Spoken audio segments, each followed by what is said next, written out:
Hi అందరికీ నమస్తే. Welcome to the Telugu YouTube channel. So, ఇప్పటివరకైతే మనం 8వ తరగతి పాఠ్యపుస్తకాల్ని రివ్యూ చేస్తూ ఉన్నాం. అందులో భాగంగా ఈరోజైతే 8వ తరగతి భూగోళ శాస్త్రం ఏదైతే ఉందో జాగ్రఫీ ఉందో, జాగ్రఫీలో 5th లెసన్ ఇండస్ట్రీస్ గురించి అయితే ఈ వీడియోలో రివ్యూ చేయబోతున్నాం. గతంలో మనం 4 చాప్టర్లు అయితే రివ్యూ చేసాం. మీరు కానీ వాటిని మిస్ అయ్యింటే కింద డిస్క్రిప్షన్లోనూ పైన కార్డ్స్లో పెడతాను, వాటిని చూడండి. ఇక ఈ వీడియోలో అయితే మనం సెమిస్టర్ 2లో ఉండేటటువంటి ఇండస్ట్రీస్ అనే లెసన్ అయితే ఒకసారి రివ్యూ చేద్దాం. అండ్ అదేవిధంగా మీరు ఫస్ట్ టైం చూస్తుంటే ప్లీజ్ ఛానల్ సబ్స్క్రైబ్ చేయండి. అదేవిధంగా బెల్ ఐకాన్లో ఆల్ నోటిఫికేషన్ ఎనేబుల్ చేసుకోండి. తర్వాత వచ్చి మా వీడియోస్ అనేది మీకు ఎప్పటికప్పుడు అప్డేట్స్ ఇస్తూ ఉంటాయి. ఇక లెసన్లోకి వెళ్దాం. లెసన్ అయితే మనకి యూనిట్ 5 పరిశ్రమలు అయితే కనిపిస్తుంది. స్టార్టింగ్లో మన పేపర్ యొక్క జర్నీ అయితే మనకు చూపించాడు అనమాట. మీరు రాయడానికి ఉపయోగించే నోటు పుస్తకం తయారీ వెనుక గల ఉత్పాదక ప్రక్రియ గురించి మీరు ఎప్పుడైనా ఆలోచించారా? నోటు పుస్తకం పుట్టుక చెట్టుతో మొదలవుతుంది. దానిని నరికి మిల్లుకు తరలిస్తారు. అక్కడ ఆ చెట్ల కలపను వివిధ ప్రక్రియల ద్వారా గుజ్జుగా మారుస్తారు. అందులో రసాయనాలు కలిపి యంత్రాల ద్వారా కాగితంగా మారుస్తారు. అనంతరం ఈ కాగితం ముద్రణాలయానికి వెళ్తుంది.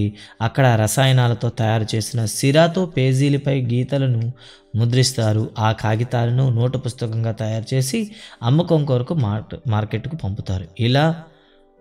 అలా ఇది మీ చేతికి వచ్చింది. ఓకేనా? అయితే ఇక్కడ మనకి ప్రారంభం చూస్తే మీకు ఎదురుకర్రలు అయితే కనిపిస్తుంది. కాగితపు తయారీ పునరుత్పత్తి అని ఇచ్చాడు అనమాట. ముడి పదార్థాలను ద్వితీయ కార్యకలాపాలు లేదా తయారీ ప్రక్రియ ద్వారా ప్రజల కొరకు అధిక విలువ కలిగిన ఉత్పత్తులుగా మారుస్తారు. మీరు చూసినట్లుగా గుజ్జును కాగితాన్ని నోటు పుస్తకంగా మార్చారు. ఇవి తయారీ ప్రక్రియలో గల 2 దశలను సూచిస్తాయి. ఎందుకంటే ముందు మనం దీని గురించి చదువుంటాం అనమాట, ప్రాథమికం, ద్వితీయం, తృతీయం అని. గుజ్జుతో తయారు చేసిన కాగితం, పత్తితో తయారు చేసిన వస్త్రం ఉత్పత్తి ప్రక్రియలోని ప్రతి దశలోనూ అదనపు విలువను పొందుతాయి. ఈ విధంగా పూర్తిగా తయారైన వస్తువు దాన్ని తయారు చేయడానికి ఉపయోగించే ముడి పదార్థం కంటే అధిక విలువను, ప్రయోజనాన్ని పొందుతుంది. అంటే ముడి పదార్థంతో పోల్చుకుంటే మనకు అంతిమంగా వచ్చే వస్తువు అనేది కాస్త విలువపరంగా అధికంగా ఉంటుంది, ప్రయోజనంగా కూడా అధికంగా వస్తుంది.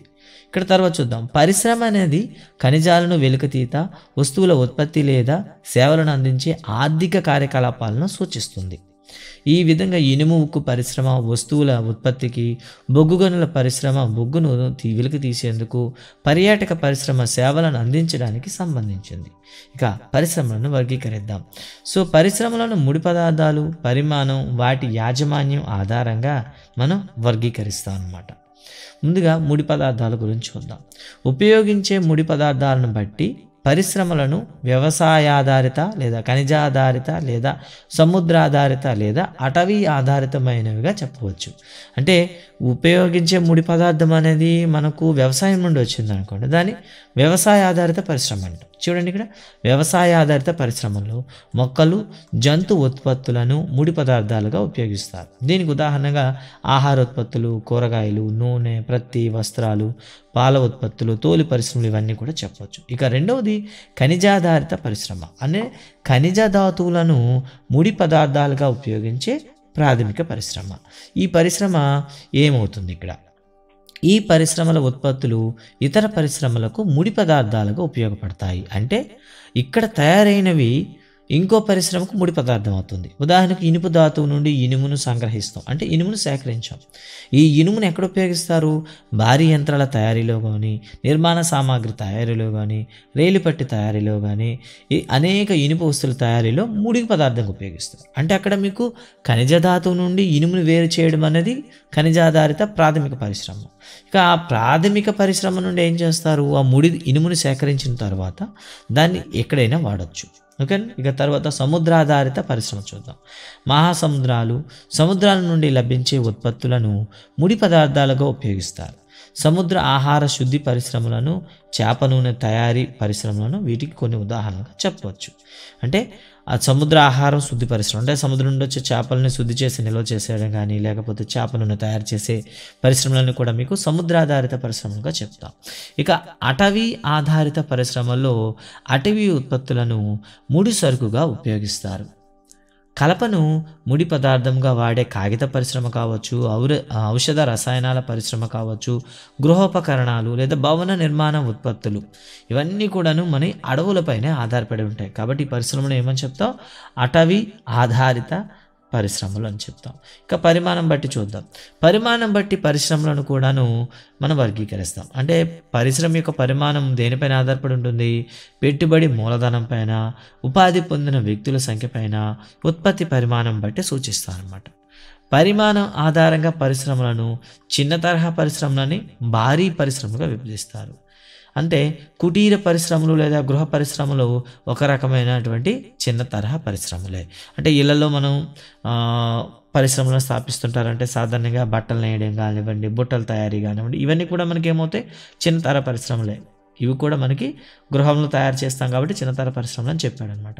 ఈ ప్రక్రియల ఉత్పత్తులను చేతి వృత్తుల వారు స్వయంగా తయారు చేస్తారు. ఉదాహరణకు బుట్టలు అల్లడం, కుండలు చేయడం, ఇతర హస్తకళలను కుటీర పరిశ్రమలుగా పిలుస్తాం. ఇక భారీ పరిశ్రమలకు వద్దాం. పోలిస్తే చిన్న తరహా పరిశ్రమలో తక్కువ మూలధనం ఉంటుంది, తక్కువ సాంకేతికత ఉపయోగిస్తారు. భారీ పరిశ్రమలు చూసుకుంటే ఎక్కువ మూలధనం కోట్లలో, ఎక్కువ సాంకేతికత అవసరం. అంటే పట్టు వస్త్ర పరిశ్రమలు కానీ, ఆహార శుద్ధి పరిశ్రమలు, చిన్న తరహా పరిశ్రమలకు సంబంధించినవి. ఆటోమొబైల్స్, భారీ యంత్ర పరికరాల ఉత్పత్తి అనేది భారీ తరహా పరిశ్రమకు చెందినవి అనమాట. అంటే ఆటోమొబైల్స్ వస్తువులు తయారు చేయడం అనేది మనకి భారీ స్థాయిలో పెట్టుబడి పెట్టాల్సి ఉంటుంది. ఇక తర్వాత యాజమాన్యం ఆధారంగా చూద్దాం.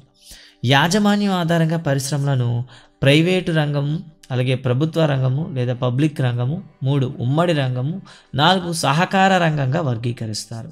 అంటే 1 ప్రైవేటు రంగం సంబంధించినవి, 2 ప్రభుత్వ రంగానికి లేదా పబ్లిక్ రంగానికి సంబంధించినవి, 3 ఉమ్మడి రంగం అంటే అటు ప్రైవేటు ఇటు పబ్లిక్ రెండింటితో ఉండేది. ఇక లాస్ట్ది సహకార రంగంగా వర్గీకరిస్తారు. ప్రైవేటు రంగ పరిశ్రమలు ఒక వ్యక్తి లేదా వ్యక్తుల సమాహం గల యాజమాన్యంలో ఉండి నిర్వహించబడతాయి. అదే ప్రభుత్వ రంగ పరిశ్రమలు ప్రభుత్వ ఆధీనంలో నిర్వహించబడతాయి. ఉదాహరణకి Hindustan aeronautics limited, steel authority of India limited పరిశ్రమలు ప్రభుత్వ ఆధీనంలో ఉంటాయి కాబట్టి వీటిని ప్రభుత్వ పరిశ్రమలు అంటారు. ఉమ్మడి రంగం పరిశ్రమలు అంటే ప్రభుత్వంతో పాటు ఒక వ్యక్తి లేదా వ్యక్తుల సమూహంతో కూడిన యాజమాన్యంలో నిర్వహించబడుతుంది. దీనికి ఉదాహరణ మారుతి ఉద్యోగ్ లిమిటెడ్ అండి. ఇందులో మనకి ప్రభుత్వం షేర్ ఉంటుంది, ప్రైవేట్ వాళ్ళు కూడా షేర్ అయితే ఉంటుందన్నమాట. సహకార రంగంలో పరిశ్రమలను ముడిసరుకు ఉత్పత్తిదారులు లేదా సరఫరాదారులు, కార్మికులు లేదా ఇరువురి యాజమాన్యంలో ఉండి నిర్వహిస్తారు. ఉదాహరణకు ఆనంద్ మిల్క్ యూనియన్ తీసుకుందామండి. ఓకేనా?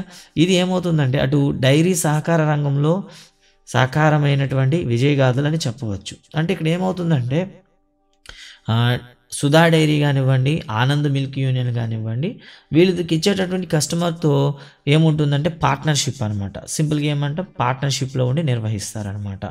ఓకే, లాభాలను కూడాను అందరికీ కూడాను షేర్లు ఇవ్వడం జరుగుతుంది.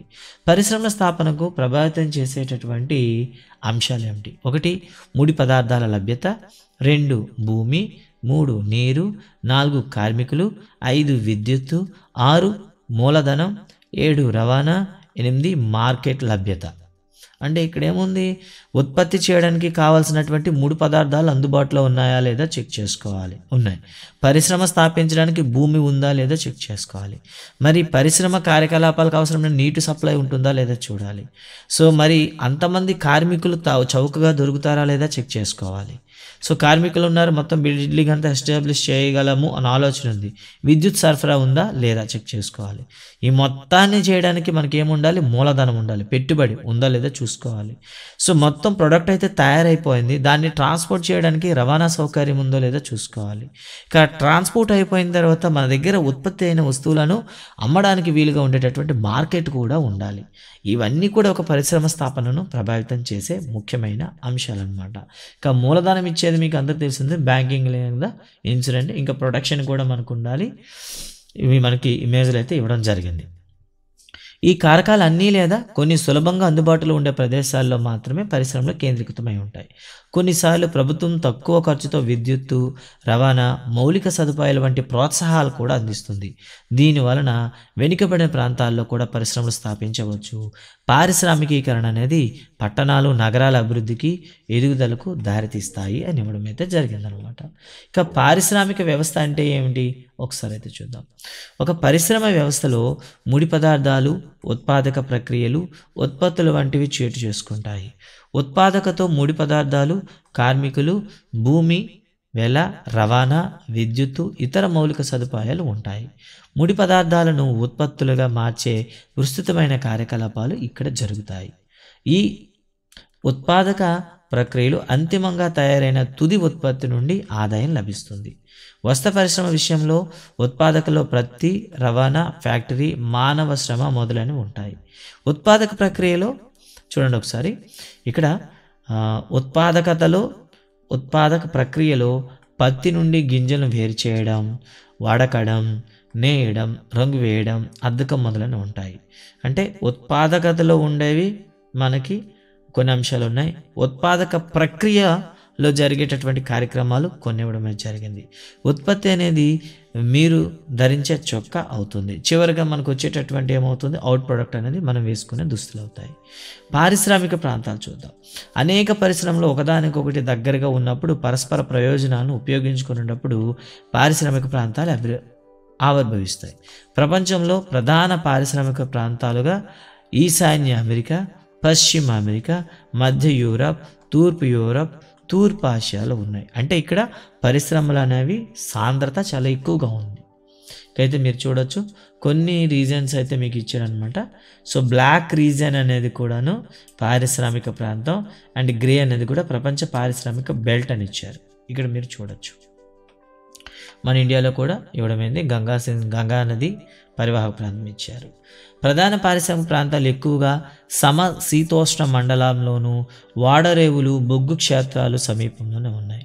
భారతదేశంలో ముంబై, పూణే క్లస్టర్, బెంగళూరు తమిళనాడు ప్రాంతం, హుగ్లీ ప్రాంతం, అహ్మదాబాద్ బరోడా ప్రాంతం, చోటా నాగపూర్, గుర్గావ్, ఢిల్లీ, మీరట్, కొల్లం, తిరువనంతపురం వంటి అనేక ప్రాంతాలు మనకి పారిశ్రామిక ప్రాంతాలుగా ఉన్నాయన్నమాట. ఇక పారిశ్రామిక విపత్తు గురించి ఒకసారి చూద్దాం. పరిశ్రమల్లో ప్రమాదాలు లేదా విపత్తులు సంభవించే అవకాశం కూడా ఉన్నాయి. ఇవి ప్రధానంగా సాంకేతిక వైఫల్యం లేదా ప్రమాదకరమైన పదార్థాలు బాధ్యతారహితంగా వినియోగించడం కూడా కారణమవుతాయి. ఉదాహరణకు మన భోపాల్ దుర్ఘటన చూద్దాం. డిసెంబర్ 3, 1984 సంవత్సరం ఉదయం అంటే 12:30 అంటే అర్ధరాత్రి గంటలకు ఘోరమైన పారిశ్రామిక విపత్తు సంభవించింది. ఇది యూనియన్ కార్బైడ్ అనే పురుగు మందుల కర్మాగారంలో సాంకేతిక వైఫల్యం మూలంగా సంభవించింది. ఫలితంగా అత్యంత విషపూరితమైనటువంటి మిథైల్ ఐసోసైనైడ్ MIC వాయువుతో పాటు హైడ్రోజన్ సైనైడ్, ఇతర హానికరమైన వాయువులు బయటకు వెలువడ్డాయి. ఈ దుర్ఘటనలో 3,598 మంది మరణించారని 1989 అధికారికంగా ప్రకటించారు. ప్రమాదం నుండి బయటపడిన వేలాది మంది తర్వాత కాలంలో కూడా ఈ విషవాయు ప్రభావం వల్ల అంధత్వం, రోగ నిరోధక వ్యవస్థల లోపాలు, జీర్ణశయ రోగాలు మొదలైనవి ఒకటి లేదా అనేక రోగాలతో బాధపడుతున్నారు. అంటే పారిశ్రామిక రంగంలో కూడా విపత్తులు జరిగే అవకాశాలు ఉన్నాయి. మరొక సంఘటన చూద్దాం. డిసెంబర్ 23, 2005 సంవత్సరంలో చైనాలో చాంగ్ కింగ్ రాష్ట్రంలో గావోకియా ప్రాంతంలో గ్యాస్ బావిలో పేలుడు సంభవించింది. ఇందులో దాదాపుగా 243 మంది చనిపోయారు. 9,000 మంది గాయాలు పాలయ్యారు. 64 మంది నిరాశ్రయులయ్యారు. పేలుడు దారికి పరిగెత్తలేక అనేక మంది చనిపోయారు. సకాలంలో తప్పించుకోలేక వారు గ్యాస్ కారణంగా కళ్ళు, చర్మం కాలిపోయి ఊపిరితిత్తుల సమస్యలతో బాధపడ్డారు. అయితే మరి ఒక కర్మాగారం స్థాపించేటప్పుడు ఖచ్చితంగా మనం ఏం చూడాలి, ప్రమాద నివారణ చేయాలి. దాన్నే సేఫ్టీ ప్రికాషన్స్ అంటాం.